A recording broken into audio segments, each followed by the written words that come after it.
Assalamualaikum warahmatullahi wabarakatuh. Selamat malam, Ibu dosen dan rekan-rekan mahasiswa. Pada kesempatan kali ini, saya akan lakukan praktikum pembuatan IRD untuk studi kasus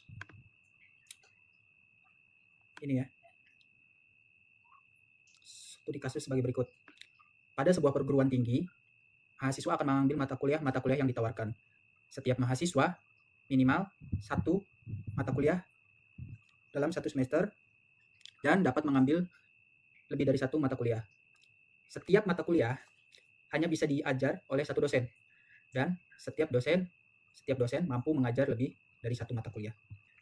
Baik, kali ini saya akan buka aplikasi untuk membuat IRD-nya. Sebelum melakukan pembuatan diagram IRD, hal yang harus diidentifikasi adalah menentukan apa entity diagram, apa yang menjadi entity dari kasus tersebut. Pada kasus ini yang menjadi entity adalah pertama, menurut saya adalah mahasiswa, yang pertama ya, yang kedua adalah mata kuliah, dan ketiga adalah dosen. Mari kita implementasikan.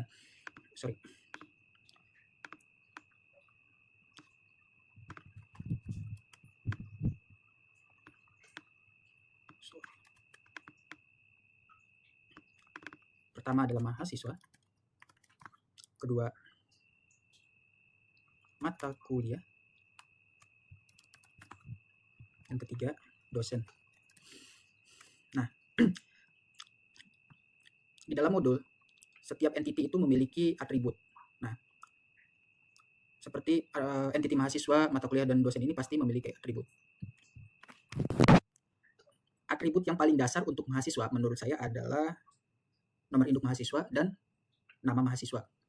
Baik, saya langsung tentukan saja atributnya ya. Untuk ini juga penting. Untuk atribut kita harus menentukan primary key. Nah, primary key ini harus unik karena dia yang akan menjadi alamat untuk membedakan dengan yang lain. Nah, dalam mahasiswa, primary key-nya adalah nomor induk mahasiswa. Karena nomor induk mahasiswa ini adalah atribut yang unik. Kenapa bukan nama mahasiswa? Karena nama mahasiswa bisa saja sama. Di dunia ini kan, pada kasus nyata, nama mahasiswa itu bisa sama. Contoh nama Alfi. Bisa lebih dari satu mahasiswa yang namanya Alfi. Jadi tidak bisa digunakan sebagai primary key.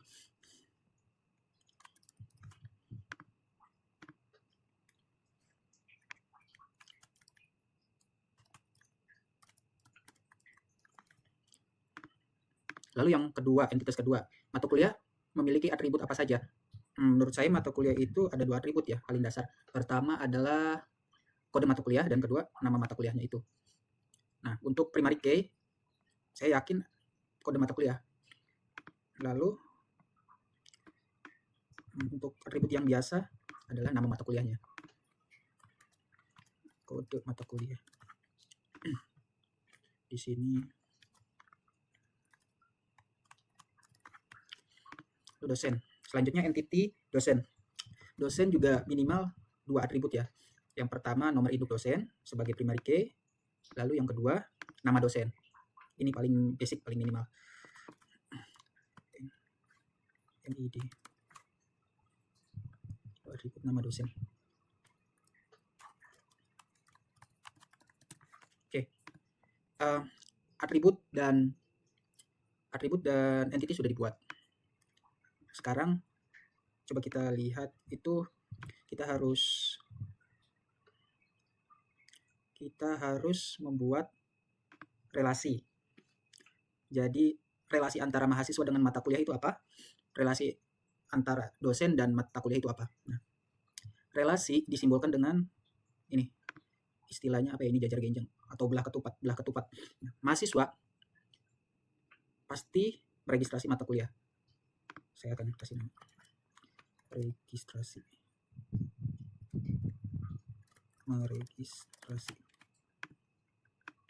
Mahasiswa meregistrasi mata kuliah, lalu dosen mengajar mata kuliah.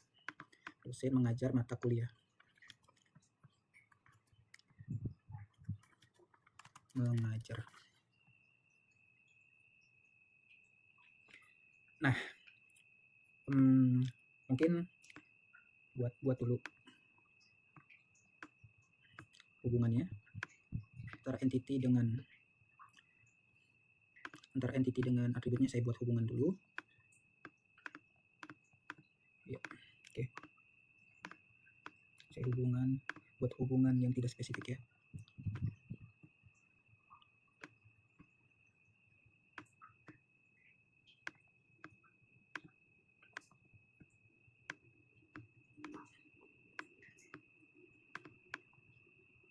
Sorry.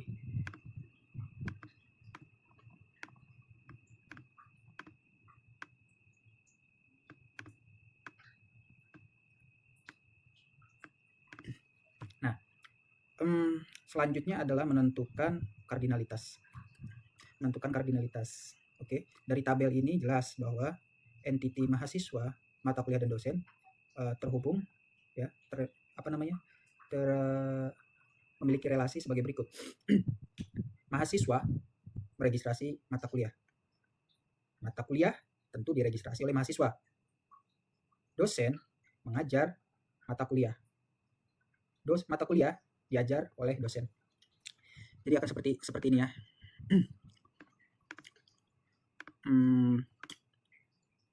Kita mulai dengan pertanyaan. Mahasiswa bisa meregistrasi berapa mata kuliah? Tentu banyak, ya kan? Tidak hanya satu, tapi bisa lebih. Jadi satu mahasiswa bisa meregistrasi banyak mata kuliah. Kalau dibuat simbol notasi berarti one to many, satu ke banyak, one to many. Nah, sekarang sebaliknya, satu mata kuliah bisa diregistrasi oleh berapa mahasiswa? Satu mata kuliah tentu bisa diregistrasi oleh banyak mahasiswa. Satu mata kuliah ya, one to many mahasiswa. Dari mahasiswa meregistrasi mata kuliah, one to many. Dari mata kuliah diregistrasi oleh mahasiswa, one to many juga. Karena one to many dan one to many jadi many to many. Jadi di sini many to many, hubungan antara mahasiswa dan mata kuliah.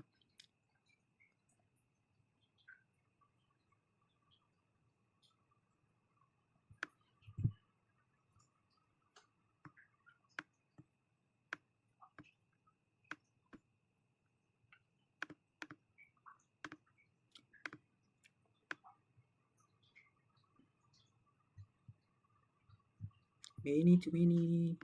Nah, ini dia.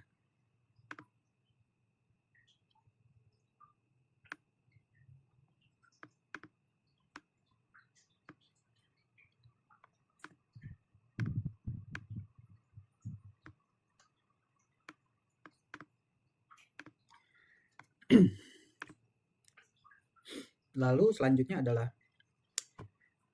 satu dosen mengajar berapa mata kuliah. Satu dosen bisa mengajar berapa mata kuliah. Di sini satu dosen bisa mengajar lebih dari satu mata kuliah. Di dalam studi kasus dikatakan seperti itu. Jadi one to many.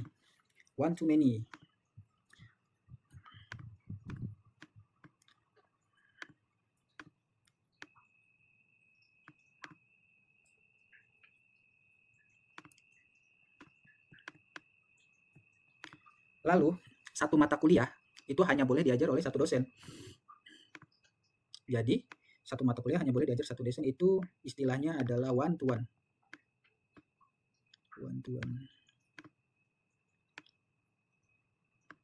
Oke. Sementara seperti ini. Lalu selanjutnya adalah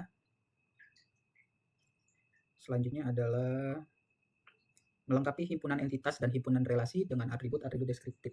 Nah, di sini ada aturan. Kan kita sudah tahu bahwa mahasiswa dan mata kuliah itu hubungannya adalah many to many, baik meregistrasi maupun diregistrasi. Baik mahasiswa meregistrasi mata kuliah maupun mata kuliah yang dapat diregistrasi oleh mahasiswa ya.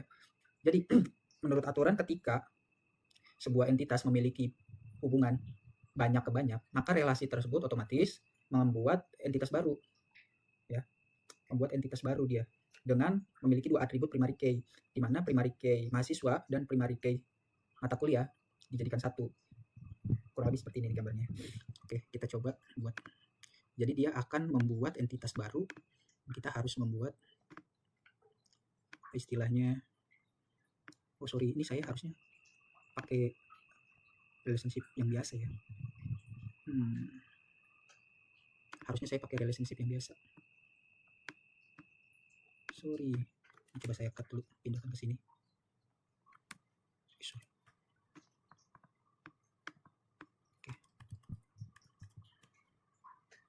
Oke, kita harus buat kita harus buat ini dulu ya. Sebentar, saya akan ulangi karena terlalu kecil jadi saya nggak kelihatan matanya, saya udah minus. Saya ulangi, untuk relationship satu dosen dapat mengajar banyak mata kuliah, berarti one to many, mengajar one to many.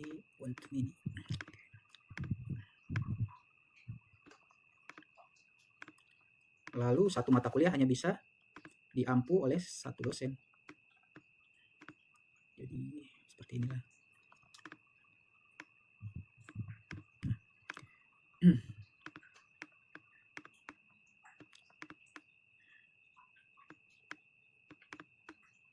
Oke.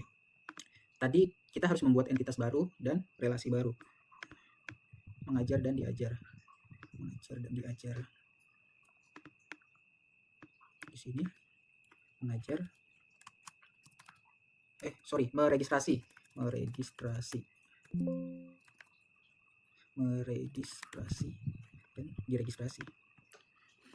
dan diregistrasi.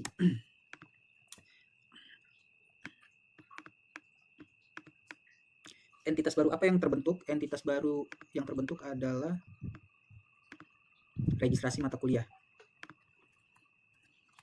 Registrasi mata kuliah. Nah, registrasi mata kuliah memiliki dua atribut primary key. Primary key harusnya yang ini. Oke, ini nomor induk mahasiswa, ini kode mata kuliah. Mahasiswa meregistrasi, lalu nanti di sini masuk ke sini. Oke, saya buat hubungan dulu. Satu mahasiswa, one to many. Satu mahasiswa bisa meregistrasi banyak mata kuliah. One to many.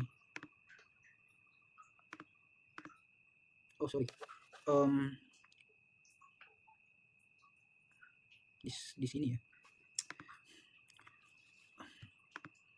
Oh iya. Berarti seperti ini. Registrasi.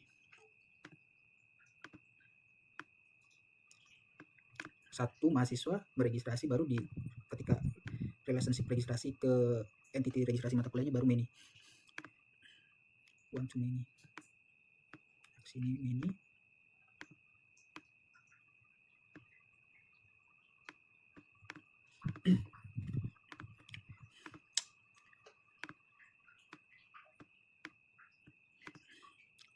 Lalu ini dibuat.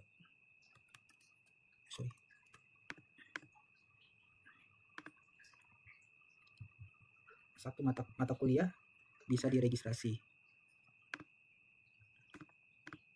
Satu mata kuliah bisa diregistrasi oleh banyak mahasiswa.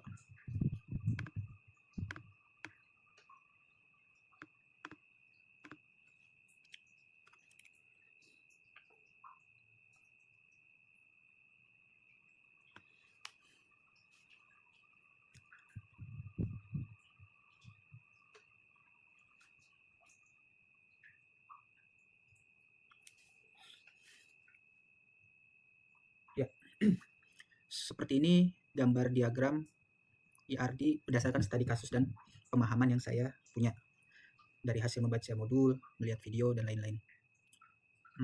Semoga ini cukup. Terima kasih. Assalamualaikum warahmatullahi wabarakatuh.